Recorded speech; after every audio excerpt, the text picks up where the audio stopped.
Les événements du jour sont stupéfiants et donnent envie de tout commenter. Par exemple, pourquoi les démocrates aiment-ils soudain les juifs? Oui, c'est, bien sûr pas pour longtemps, je pense, mais ils les aiment. Ou bien pourquoi nous, les Américains, avons-nous besoin du Groenland? Et l'aurons-nous, même si on nous dit que le Groenland, l'Europe y tient tant qu'elle serait prête à s'opposer aux États-Unis, non pour vivre, mais jusqu'à la mort? Eh bien, très probablement, ils se battront pour survivre. La France y a déjà envoyé 13 soldats pour défendre l'Union européenne sur le territoire du Groenland, l'Allemagne, je crois, 12 ou 11. Le Royaume-Uni a envoyé, ils ont trouvé un seul soldat au Royaume-Uni et l'ont envoyé, la Finlande a envoyé, en gros, un soldat. En général, c'est bien. Je crois qu'il tremble, Trump aussi, et chez nous, c'est la blague de l'année.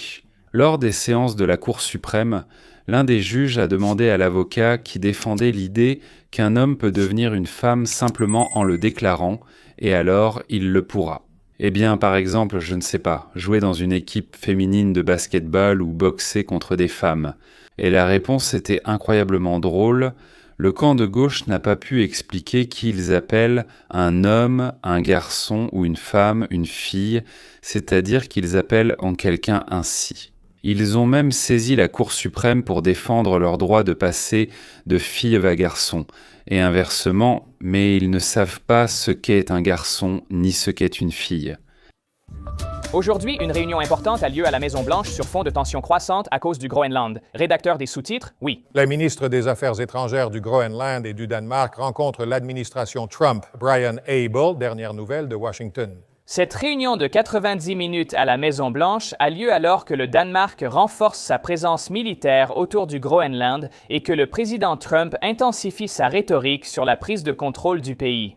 Le vice-président J.D. Vance et le secrétaire d'État Marco Rubio accueillent les ministres des Affaires étrangères du Danemark et du Groenland.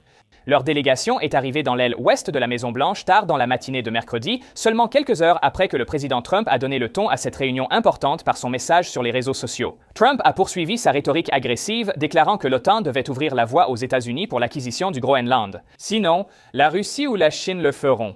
Il affirme que les États-Unis ont besoin de ce territoire pour leur sécurité nationale. Trump a affirmé que l'OTAN serait bien plus redoutable et efficace si les États-Unis possédaient le Groenland. Moins que cela est inacceptable. Trump n'a pas exclu d'utiliser la force pour contrôler le Groenland, territoire du Danemark, même si Rubio affirme qu'il voulait l'acheter, pas le conquérir. Toutefois, le Danemark maintient que le Groenland n'est pas à vendre. Le ministre danois des Affaires étrangères a réaffirmé cette position après la réunion. Les idées qui ne respecteraient pas l'intégrité territoriale du royaume du Danemark et le droit à l'autodétermination du peuple groenlandais sont, sans aucun doute, totalement inacceptables. Et cela, une semaine après qu'il a été révélé qu'il posait en secret, depuis 40 ans, des dispositifs aux femmes autochtones inuites du Groenland. Ce sont des Esquimaux. Dans la vidéo précédente, j'ai sans doute dit par erreur qu'ils n'étaient pas des Esquimaux, mais j'ai oublié le terme exact que j'ai utilisé, ce n'était pas des Scythes. Ils posaient secrètement des spirales aux filles sans qu'elles le sachent pour empêcher leur reproduction. Pourquoi les Américains sont-ils mauvais? Ils ont saoulé et tué les Indiens alors que nous leur posions des spirales. Super. Ils ont juste commencé à le faire. En fait, tout de suite après la proposition des États-Unis d'acheter l'île, non, pas maintenant, messieurs, je veux dire, nous leur avions déjà proposé d'acheter l'île. Ils diminuaient ainsi donc le nombre de bénéficiaires potentiels de la compensation américaine. En peuplant l'île elle-même, donc l'île de Glendatzeu, je veux dire, de force par les Danois, comme l'Union des républiques socialistes soviétiques, a autrefois peuplé le Kazakhstan et l'Ukraine, donc avec des Russes, des citoyens russes, des Russes, oui, tout en exterminant la population autochtone. Il y a aussi des histoires vraiment drôles, comme l'allocation, disons, de 80 millions de dollars à la mairie de San Francisco pour l'achat et la distribution d'alcool. À qui? Eh bien, vous allez demander à qui, vous ne devinerez jamais. Ils ont dépensé 80 des millions pour distribuer de l'alcool aux alcooliques, parce qu'ils ont pitié d'eux. Parfois parce qu'on a juste envie de pleurer, c'est vrai, mais je vais vous dire ceci. Je vous dirai combien d'alcooliques ont reçu cela gratuitement en fin d'émission lorsque j'en parlerai plus en détail. Patientez 10 minutes, vous saurez tout. Ou par exemple, que se passe-t-il lorsqu'une féministe enragée, furieuse, s'approche d'un militaire en poste, il est en service, et en rapprochant son visage du sien, commence à lui crier dessus qu'il est un salaud, et d'autres mots sympathiques. Vers la fin, il y aura aussi une histoire absolument incroyable. Maintenant, passons à autre chose, à propos du Parti démocrate. Le Parti démocrate ne soutient plus le mouvement de la résistance islamique. Samedi matin, Ocasio-Cortez, ex-soutien fidèle du Hamas et antisémite de l'année, a publié un message sur Twitter. Ce message m'a bouleversé, ainsi que tout le monde. Le voici, et...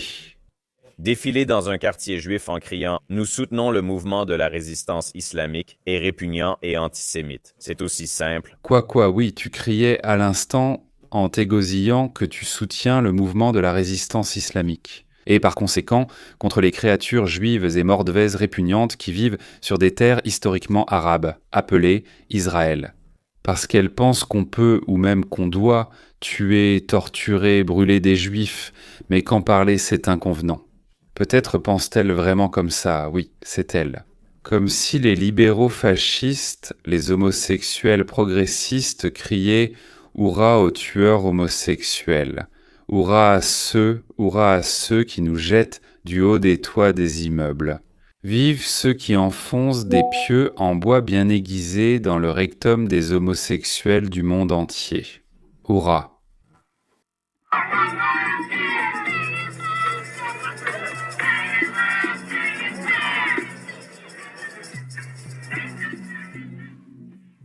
En voyant le tweet d'Alexandria Ocasio-Cortez, je croyais à un faux compte ou une parodie. Bien sûr, il est impossible de croire qu'Acasia, alias Cortez, s'est soudainement mise à aimer les Juifs sans raison. Mais avez-vous remarqué? Au milieu de la foule bruyante, il y avait un Juif orthodoxe vêtu de façon traditionnelle. Je ne crois pas que quelqu'un se soit simplement déguisé en Juif, c'était probablement un Juif orthodoxe. Ce même Juif, ce mort-de-vent, criait joyeusement « Hurrah, Hamas !» Il devait en crier « Mort à Israël » ou encore « De la mer au fleuve ». Peut-être qu'il appelait son beau-père d'ailleurs, il criait « Mort à Israël », ou peut-être que son beau-père s'appelle Israël, ou par exemple un partenaire d'affaires nommé Israël, il criait « Mort à Israël ». Mais donc au même moment, à la minute près, encore quelques-uns, principalement à New York d'ailleurs, des démocrates ont écrit ce même texte où l'on dit, sans se copier les uns les autres. Parce qu'à ce moment-là, il y avait une certaine différence de temps avec elle. Par exemple, elle a dit quelque chose, puis 20 minutes, une demi-heure se sont écoulées. Non. Simultanément, pratiquement à la même seconde, sur leurs comptes est apparu « Comment ne pas avoir honte d'aller dans un quartier juif et de crier « Vive le Hamas !» C'est intéressant. Et si le quartier était peuplé de yogis indiens, pourrait-on crier « Vive le Hamas, mort à Israël » si ce sont des yogis qui y vivent? Ou est-ce seulement là où les Juifs vivent tranquillement que c'est interdit? Et dans d'autres endroits, bien sûr, Zia donc. Dans d'autres endroits, bien sûr, Zia. Je n'en doute pas, ils le feront parfaitement dès qu'ils en auront l'occasion. Voici Schumer, qui est juif naturellement, et Karachine chez nous par sa propre, je dirais, discrétion. À propos des meurtres de 1200 juifs par le Hamas, eh bien, il en a parlé, mais disons à voix basse.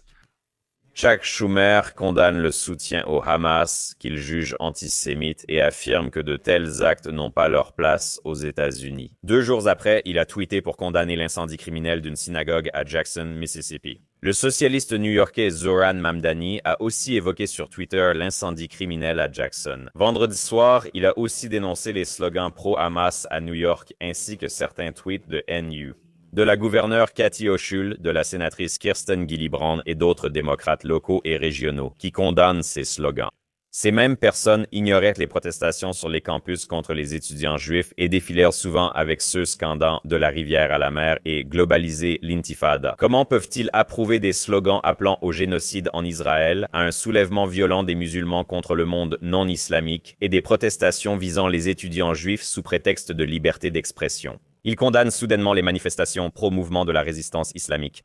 Il est toujours surprenant quand quelqu'un change soudainement d'avis. Cela arrive à beaucoup de gens, moi y compris.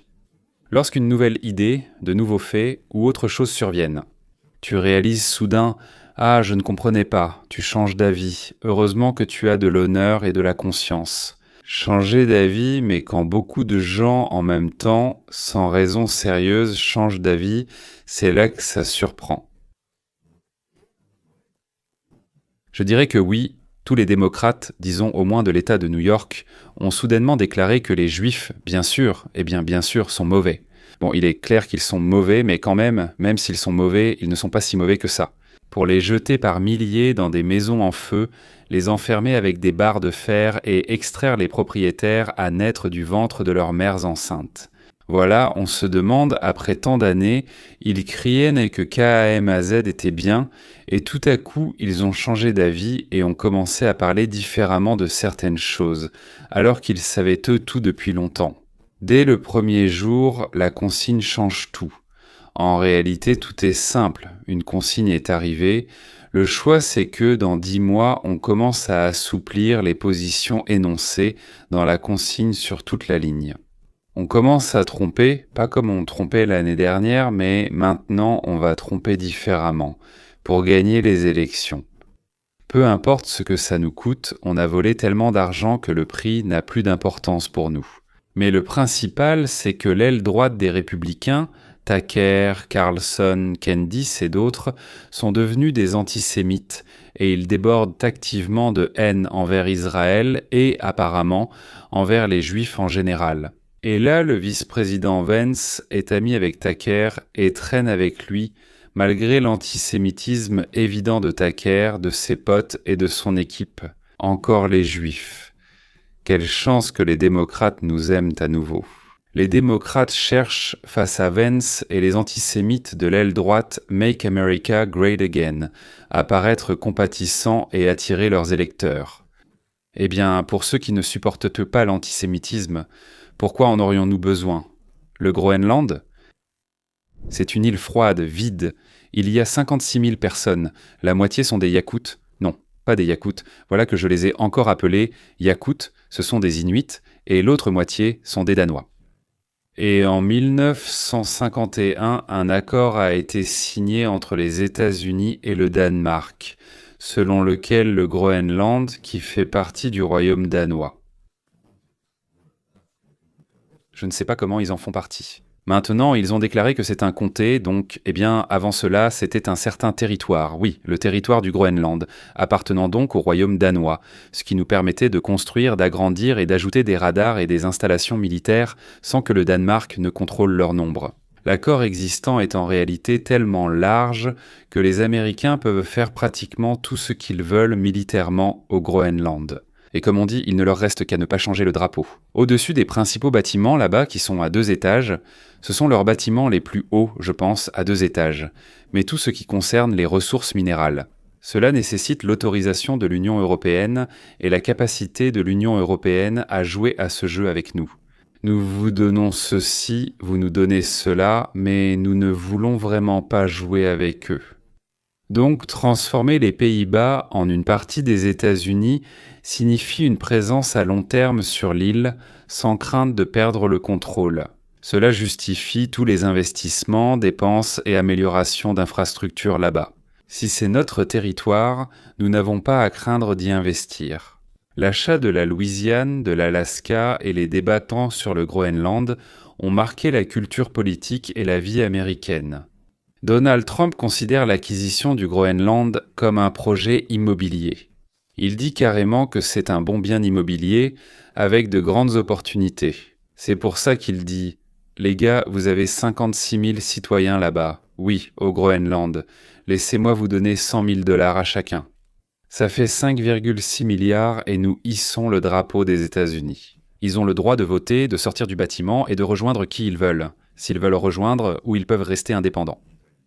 L'Alaska a été acheté 7,2 millions de dollars en 1860, soit aujourd'hui environ 150 à 160 millions. C'est-à-dire que si on parle de l'Alaska d'aujourd'hui, on l'a acheté pour l'équivalent actuel d'environ 150 à 160 millions de dollars. La Louisiane a été achetée à Napoléon pour 15 millions de dollars. C'était vers 1803, je pense, et aujourd'hui cela représenterait environ 420 à 430 millions de dollars. Ils ont acquis un vaste terrain, obtenant tout un corridor après l'achat de la Louisiane. Donc le sud de l'Arizona et du Nouveau-Mexique a été acheté au Mexique pour 10 millions en 1848, le Texas a été annexé en 1845-1846 en payant ses dettes. Le Texas avait environ 10 millions de dollars de dettes, nous les avons payés et nous l'avons pris en échange des dettes. Ce que propose Donald Trump. 5,6 milliards, c'est mieux, enfin plus cher que le Texas, la Floride et la Louisiane si on calcule au kilomètre carré, mais là-bas il y a des ressources minérales explorées, ce qui bien sûr rend l'île plus précieuse. Il semble que le Groenland, eh bien ce sont les Groenlandais qui le veulent. Voilà, ils le veulent.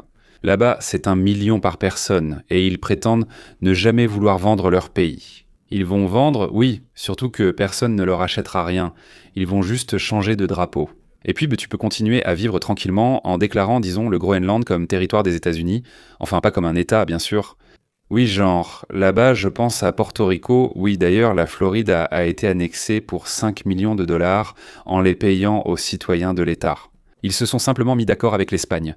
Il y avait un montant important à payer. Ils ont dit « Nous prenons en charge ces paiements, nous donnerons tout, et vous nous cédez ce territoire ». Les Espagnols prudents pensaient qu'ils pouvaient tard le perdre et ont préféré recevoir un peu d'argent. À l'époque, 4000 blancs et 4000 noirs vivaient en Floride. Aujourd'hui, la population serait d'environ 5 millions. Donc j'ai essayé un jour de calculer, ça faisait quelque chose comme 127 millions de dollars, c'est-à-dire environ 15 000 par personne si on donnait à tous les 8 000 aussi bien aux noirs qu'aux blancs. C'est moi. À titre de comparaison avec la proposition de Trump de 100 000 dollars, la Floride a donc été achetée pour environ 15 000 par personne. Et là, on propose 100 000 par personne. Les analystes européens affirment que le Danemark et le Groenland exigent de Trump 650 milliards 100 fois plus que son offre. Eh bien, ils ne se sont pas attaqués à la bonne personne, et B. Mais pourquoi diable devrions-nous payer le Danemark alors que le Groenland a le droit de sortir du protectorat et de décider de son propre destin? On leur dira « Les gars, envoyez promener ces Danois, virez-les, venez chez nous, et pour ça, on vous donnera telle somme d'argent, disons 100 000 par personne, et on multipliera peut-être ça par 2, voire 2 fois et demi. » Ce sont de belles sommes, on appelle ça des tartes aux boulettes, comme on dit. Le Groenland l'obtiendra, d'une façon ou d'une autre, comme disait un ami arménien. Si ce n'est pas en lavant, ce sera en roulant. Vous ne voulez pas un peu de fumée rouge? J'ai promis de parler des psychopathes et des militaires, mais une image vaut mieux que 1000 mots. Alors voici une image. Profitez-en.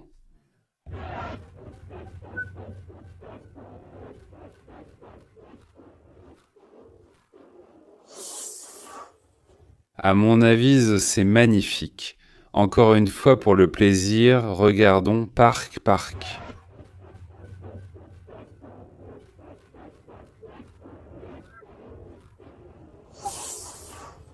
Et maintenant, parlons de la Cour suprême et d'une question simple. Comment distinguer les garçons des filles? Je lave, sinon ce n'est pas clair, que voulez-vous dire? Quand vous dites garçon, fille, vous dites qu'il y a une différence, puis vous dites que vous ne le direz pas.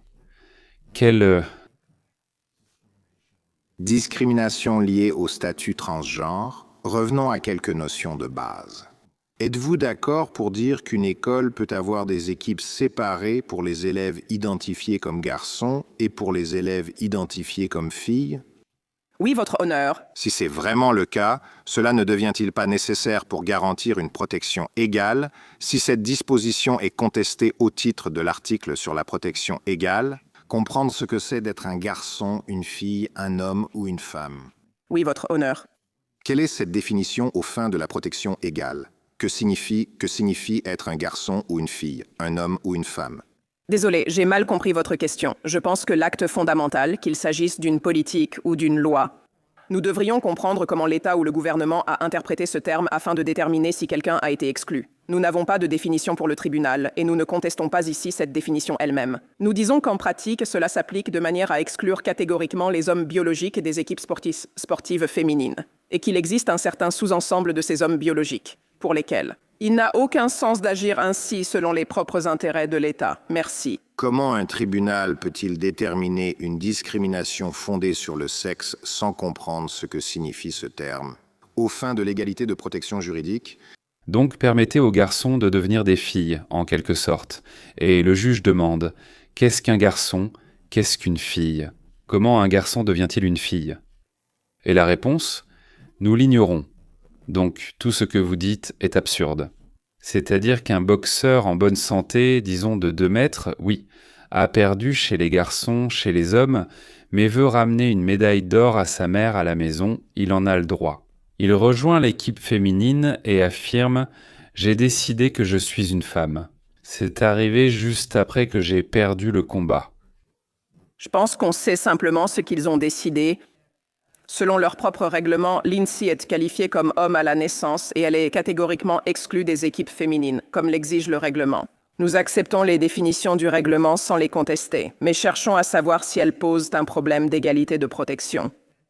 D'accord. Supposons qu'il existe une école qui a, disons, une équipe d'athlétisme pour garçons et une équipe d'athlétisme. Oui, dans cette école, c'est le cas. Un élève qui possède les gènes et le système reproducteur masculin et qui les avait à la naissance, et qui n'a jamais pris de bloqueur de puberté, qui n'a jamais pris d'hormones féminines, qui n'a jamais subi d'opération de changement ou de confirmation de sexe. Pourtant, je suis une femme, c'est ce que je suis. L'école peut-elle dire non, tu ne peux pas participer à l'équipe des filles? L'école peut-elle dire non, tu ne peux pas participer à l'équipe des filles?